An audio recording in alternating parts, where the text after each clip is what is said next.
Entrevista. A Unimed Caruaru completa este ano 24 anos de atuação na cidade, aqui em Caruaru. Nós vamos falar sobre este assunto agora com o presidente da Unimed Caruaru, Dr. Pedro Melo, né, Renato? E toda vez que a gente recebe o Dr. Pedro Melo, a gente não conversa com ele, né, somente sobre a Unimed, né? O Dr. Pedro é um profundo conhecedor aí da saúde, né, da saúde pública também. Então é sempre uma conversa muito boa e sempre traz novidades pra gente. Doutor Pedro, bom dia, seja bem-vindo mais uma vez. Bom dia, Renata, bom dia aos ouvintes da cidade. Primeiro, só corrigindo, são 24 anos do Hospital Unimed. A Unimed Caruaru tem 36 anos.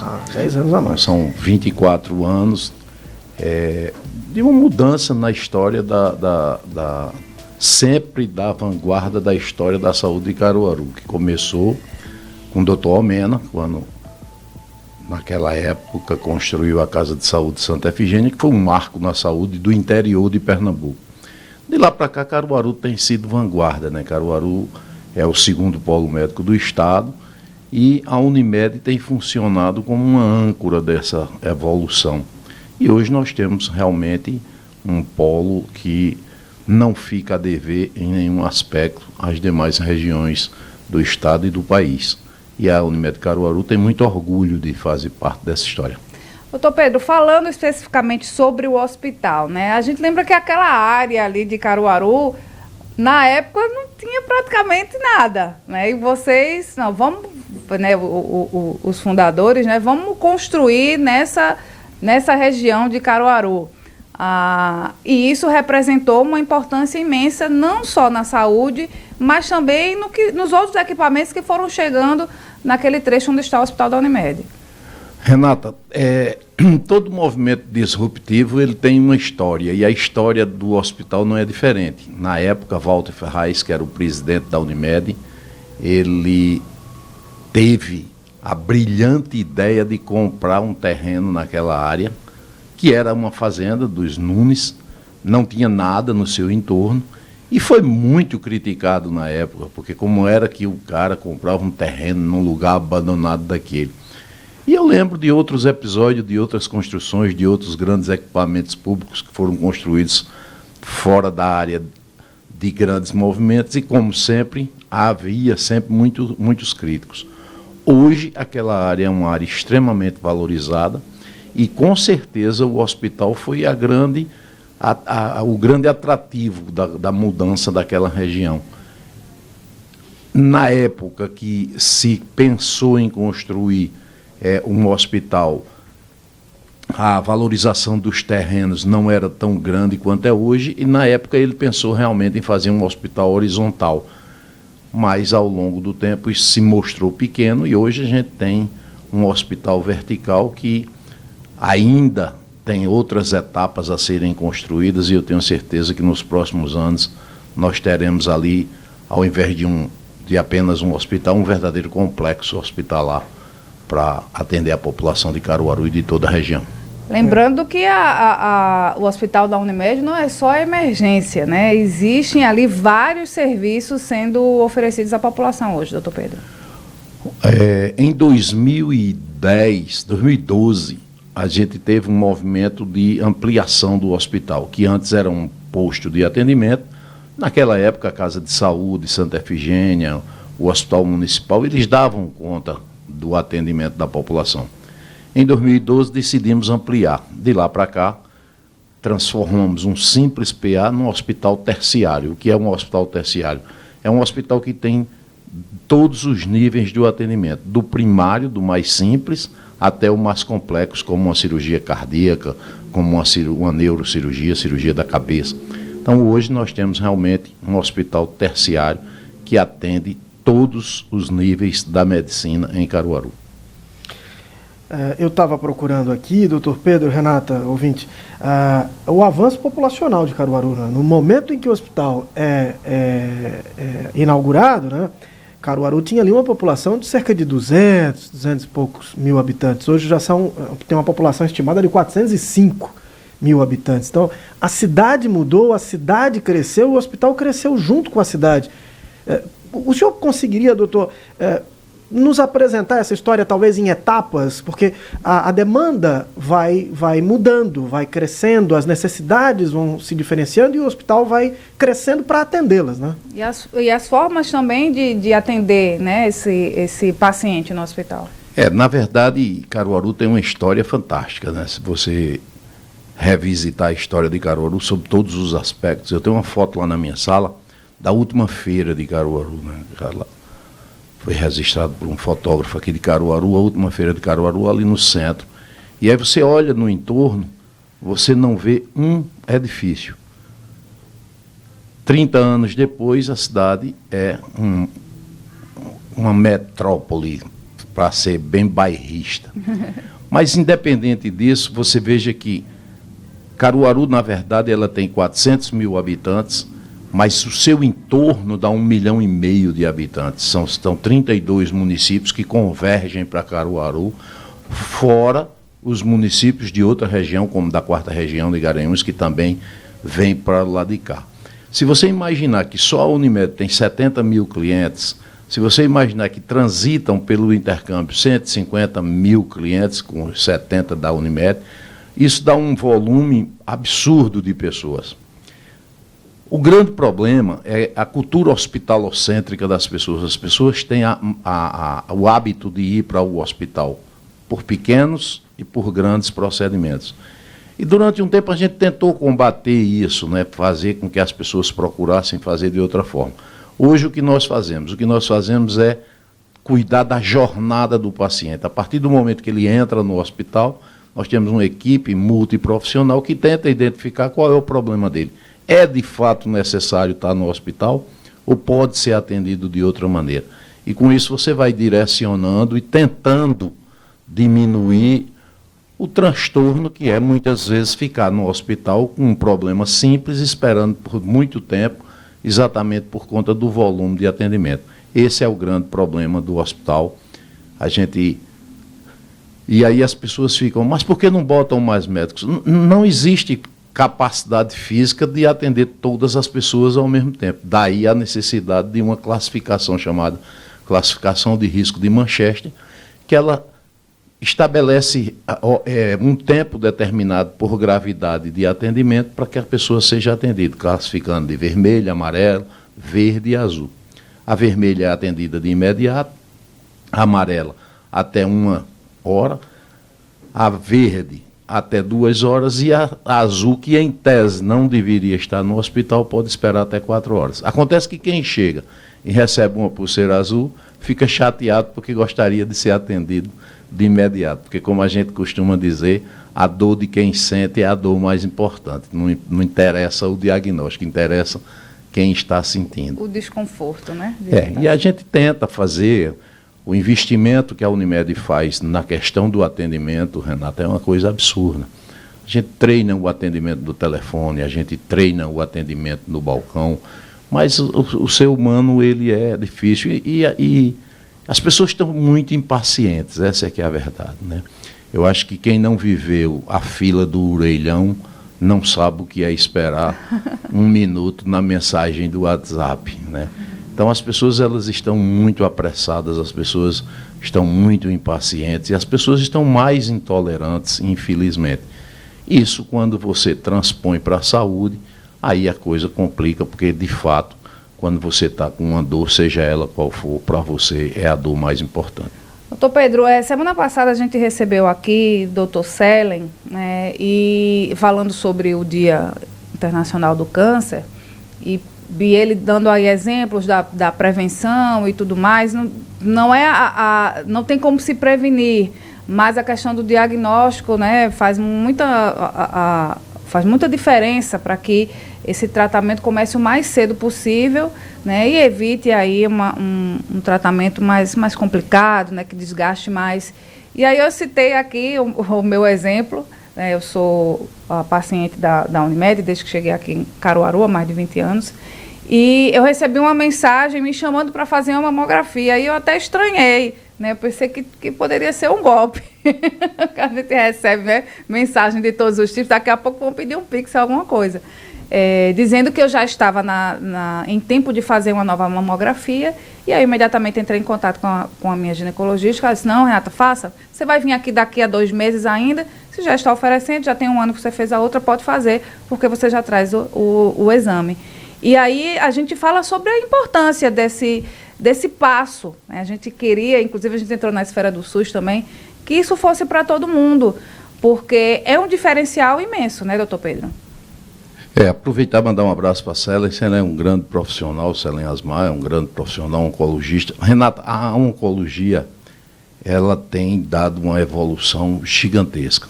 A inteligência artificial tem contribuído enormemente para o avanço nesses diagnósticos precoces. Nós temos um caso que é emblemático lá na Unimed. Eu estava em um evento no Rio de Janeiro e tinha uma gurizada lá com uma startup querendo, precisando de uma massa de clientes para fazer um experimento. E, conversando com eles, eu me coloquei à disposição e coloquei a Unimed Caruaru à disposição. E eles, através de exames que você já fez lá na Unimed, você tem um banco de dados com exame, eles jogam na inteligência artificial e ela detecta um percentual de pessoas que, através desse exame, pode ser suspeita ou ter uma possibilidade maior de ter câncer. E nós identificamos uma paciente que iria ter um câncer ao longo da vida dela, que os exames normais não iriam detectar. Isso a gente está fazendo, por isso que hoje a gente está investindo muito na prevenção. Houve uma época, eu sei se vocês lembram, mas antigamente quando falava propaganda de plano de saúde, era aquela coisa, você estava ali com a família, de repente você sentia uma dor no peito, havia um helicóptero, uma ambulância, que era uma verdadeira homenagem à doença. Hoje a gente mudou isso, hoje a gente quer fazer um plano de saúde, a gente quer que você evitar que você fique doente. Então, que precisa de um helicóptero e de uma ambulância, né? Hoje nós estamos investindo muito na prevenção, que é exatamente isso. Classifica as pessoas por etapas, por faixas etárias.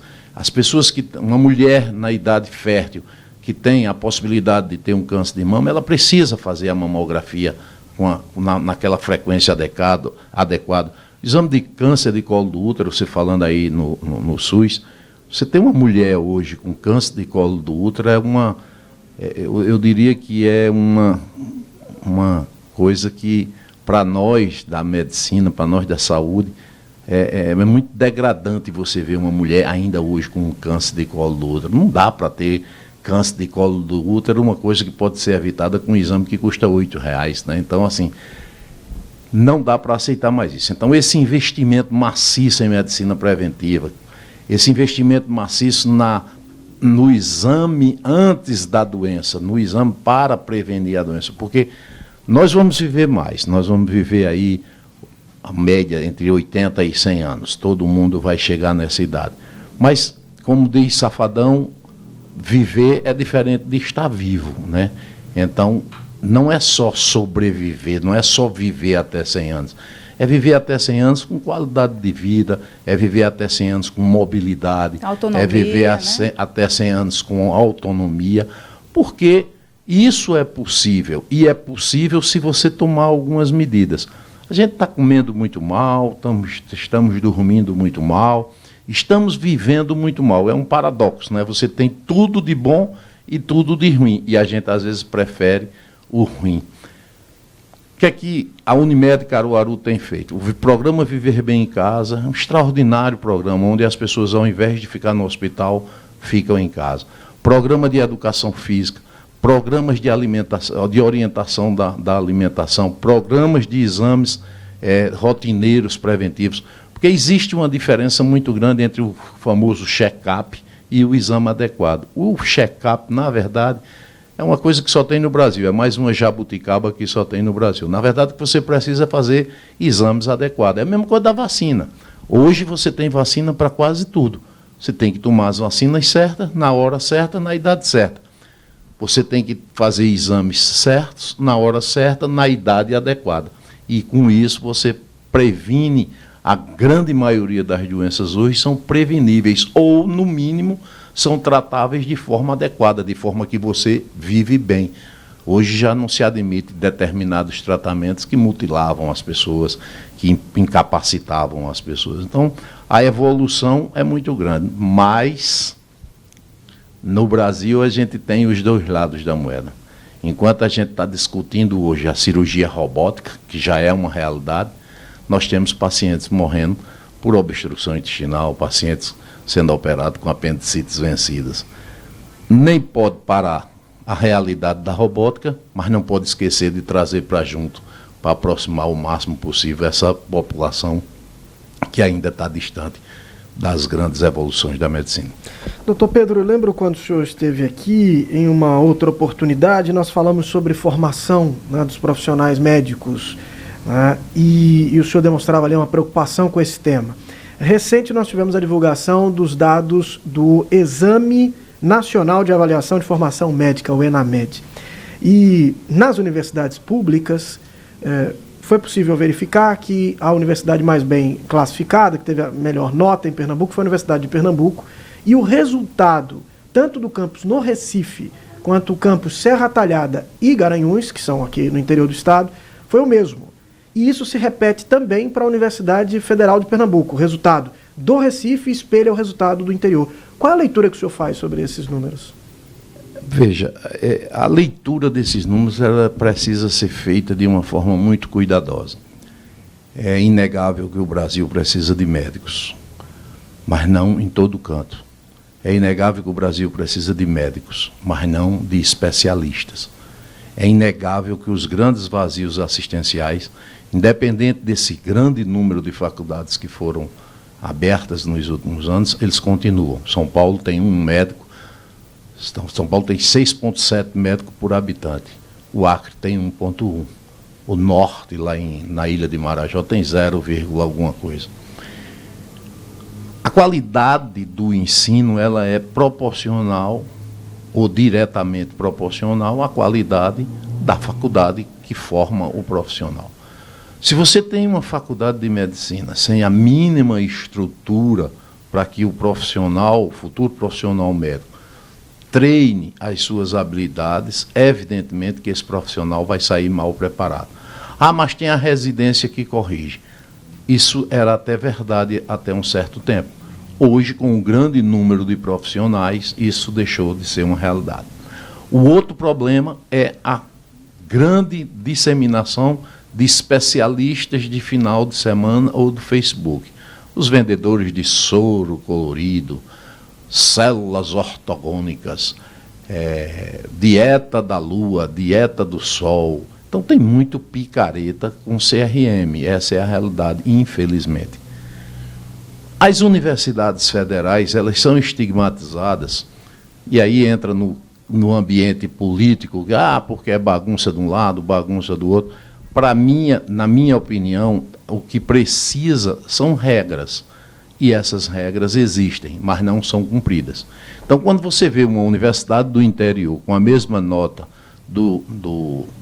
da capital, ou o contrário, você tem que avaliar a estrutura que tem nessa escola, quem são os professores que a fazem, qual o laboratório, quais os equipamentos, qual o campo de treinamento. Você não admite, não é possível você admitir a formação de um médico sem o contato com o paciente. A gente aprende a fazer medicina no dia a dia. A gente aprende a teoria em casa, vai para a prática e aprende. Mas ao lado de um cara que está ali, que a gente diz assim, aqui eu posso errar, porque eu tenho alguém do meu lado para me corrigir e me ensinar o certo. Hoje, a gente vê um grande número de profissionais médicos formados sem absolutamente nenhum treino. Então, nós estamos numa situação muito complicada. As faculdades precisam rever isso, o MEC precisa rever isso, o Ministério da Saúde precisa rever. Mas vem o lado da política, né? Há um discurso muito fácil de vender para a população de que quanto mais faculdade, mais médicos, mais filhos de pessoas humildes fazendo medicina, o que é um avanço extraordinário, né? Você ter hoje um filho de pedreiro que pode ser médico, um filho de balconista, um filho de uma empregada doméstica, qualquer pessoa, isso é uma coisa extraordinária.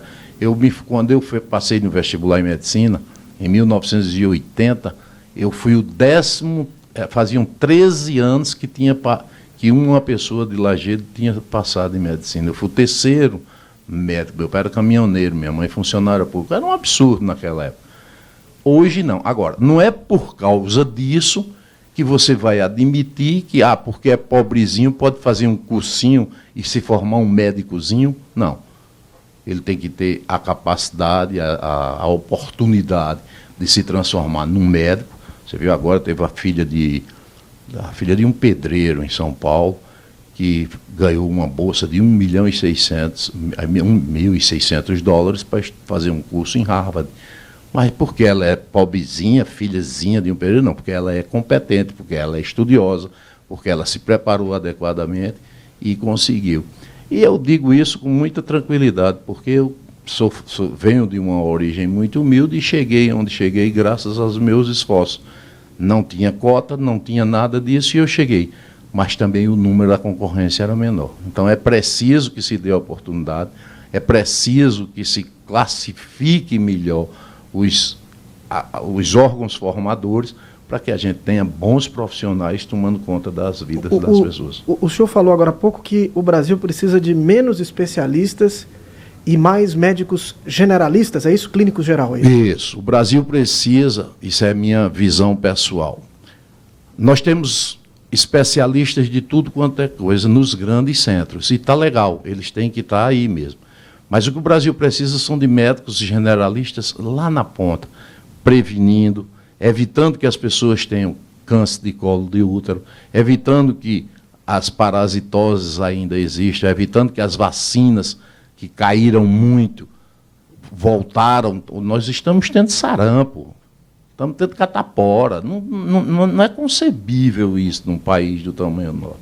Então, assim, a gente precisa de médicos lá no interior, com a carreira médica, para fazer com que o cara fique lá, passe um período, depois ele vá avançando e venha para um centro mais desenvolvido. Nos grandes centros, o que é que nós temos? Uma concorrência. Você tem médicos altamente especializados tratando de doenças que podiam ter sido evitadas. Quando você tem um cara fazendo transplante renal, ele tem que ser um super especialista para fazer um transplante de rim. Mas por que ele está fazendo o transplante de rim?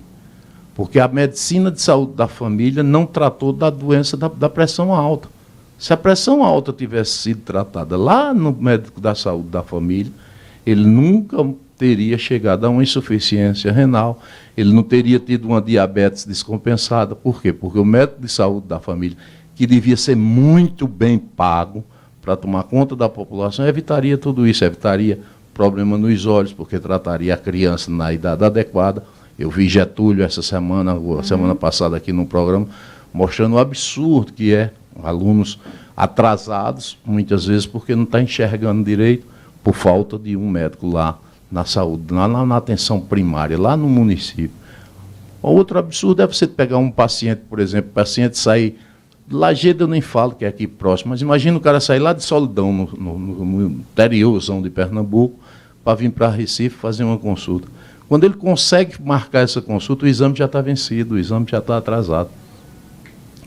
Se ele tivesse um médico lá em Solidão, através da teleatendimento, ele faria uma consulta com um neurocirurgião, na mesma hora, ao lado de um médico, dizendo ao colega no teleatendimento o que é que está vendo, ele orientaria o tratamento, evitaria dele ter que sair 2, 3 horas da manhã de madrugada no carro para ir para Recife, passar o dia no maior sofrimento debaixo daqueles viadutos, esperando para ser atendido, uma consulta de 2, 3 minutos que não resolve absolutamente nada. Então a gente tem que usar a ciência e a evolução da medicina para fazer a coisa certa. Teleatendimento. As pessoas não querem ser atendidas por teleatendimento. Eu estive na China. Na China tem cabines no meio da rua. Você entra, em 5 minutos, a máquina faz todo o exame e lhe dá o diagnóstico. E lhe orienta se você deve ou não ir para o médico. Aí as pessoas reclamam porque vão no posto de saúde, em 5 minutos o médico passa uma dipirona e manda para casa. E ele vai fazer o quê? Ele vai passar um medicamento sem um exame adequado, sem um tratamento adequado, porque muitas vezes você vai tratar o sintoma. E é isso que as pessoas às vezes não entendem. Vai fazer o tratamento do sintoma. Quando devia esse sintoma ser tratado de uma forma simples, para que o médico aí sim tivesse tempo. Eu não estou defendendo quem atende mal, fique bem claro. Nem defendo essa história de atender de graça ou pago. Para mim, médico é médico, atendendo qualquer pessoa, em qualquer hora, em qualquer lugar. Tem que atender bem. Agora, é desumano você querer que o cara atenda 90 pessoas durante o dia e trate as pessoas como deveriam ser tratadas. É muito difícil. Doutor Pedro Melo, muito obrigada mais uma vez pela sua presença aqui, presidente da Unimed, falando sobre os 24 anos do hospital. Obrigado, Renata, obrigado à Rádio Cidade, obrigado a todos os ouvintes. Agradecer, Renata, a todas as pessoas que confiam a sua saúde e as suas vidas aos nossos trabalhos, aos nossos profissionais. Dizer a toda a população de Caruaru e região que nós estamos empenhados diuturnamente em tentar fazer com que Caruaru tenha sempre a melhor medicina desse país. Vamos investir sempre para crescer cada vez mais. Tudo que for possível fazer para atender bem e pedir desculpas. A gente tem que comemorar o que é bom, mas também tem que reconhecer que muitas vezes nós falhamos, que muitas vezes nós não damos a atenção, nós não damos o atendimento que as pessoas esperam.